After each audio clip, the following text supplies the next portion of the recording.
Good afternoon. Thank you so much for joining us today. It's time to talk real estate with Laura Bramnick from TalkRealEstateAZ.com. Laura is an attorney, she is a real estate agent, and she's a consumer advocate. She can help represent people for residential, commercial, and land transactions, and Laura holds an active Arizona real estate license. She's been a real estate investor, certified instructor with the Arizona Department of Real Estate. More information, TalkRealEstateAZ.com, TalkRealEstateAZ.com, or you can always call 480-624-2705. 480-624-2705. Laura, good afternoon. Good afternoon, St. Clair. All right, are you ready? I'm ready. Easements. Easements. People don't think about them. No, and they're everywhere. Everywhere. Yes. Every piece of property needs them. Yes. Yeah. I would agree with that. And, you know, there are common easements. The most common that the average person might be aware of is a utility easement, meaning that the utility companies come on your property and, Right. you know, because they run their lines and the pipes and, you know, those kinds of things. Right. So that's pretty common. There are other easements, like people may share a driveway, the right-of-way easement. Mm-hmm, And sure. To get in and out of the property. yeah, to get in and out. It's not unusual for people to have a common driveway in certain situations. And then also ingress and egress, like access to landlocked property. Sure, there's probably quite a bit of that across Arizona.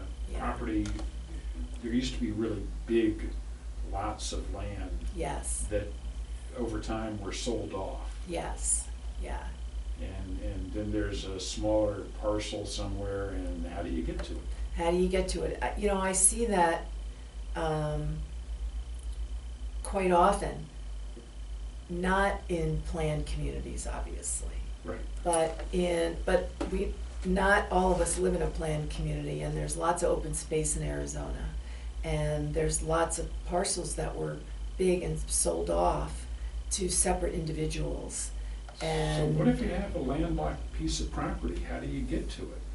well, the good news is that you are protected by the law. In other words, if the owner of the property where you have to drive or walk onto to get access to your property, if he or she says, no, you can't cross my property, Arizona law says, yes, you can. You can have what they call a easement of necessity.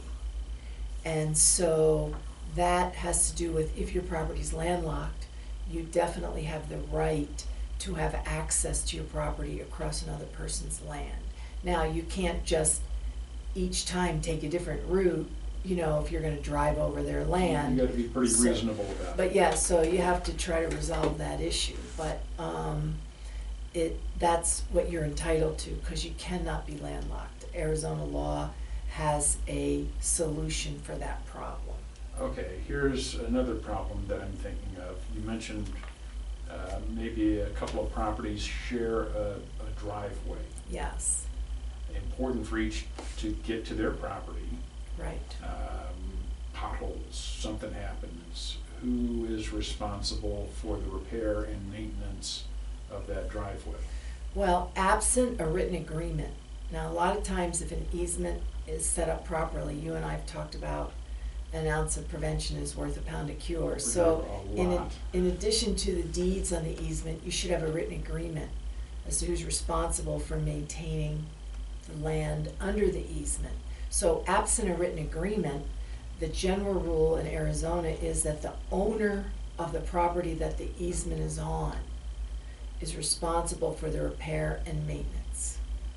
Occasionally you have an easement where neither landowner owns the property. And actually there was a case not too long ago where it actually went on appeal, and the Arizona courts decided that if neither party can prove that they own the property, apparently the larger landowner deeded property but left the the piece of land where the easement was on without an owner. And so that's a bit of a problem. Anyway, it went to court and went on appeal, and the court decided that it's based on the equities, meaning does one party use it more than the other,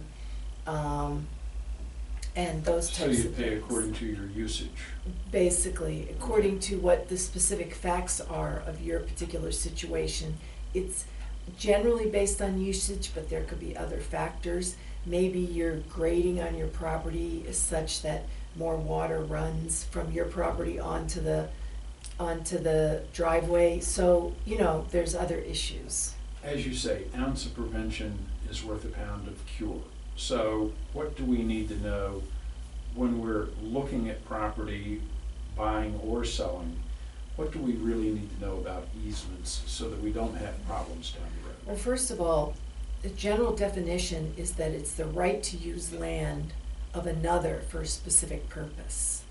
So because it's an interest in land, it needs to be in writing under the statute of frauds.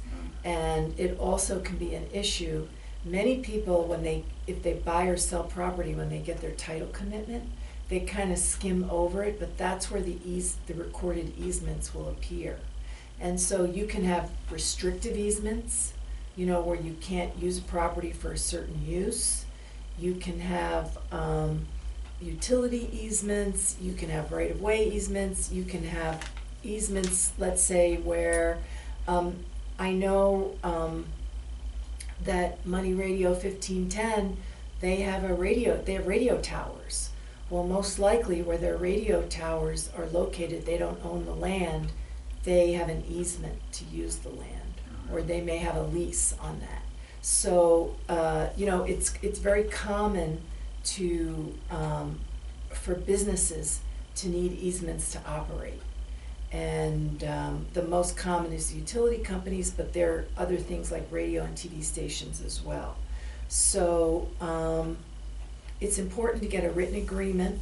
Also, the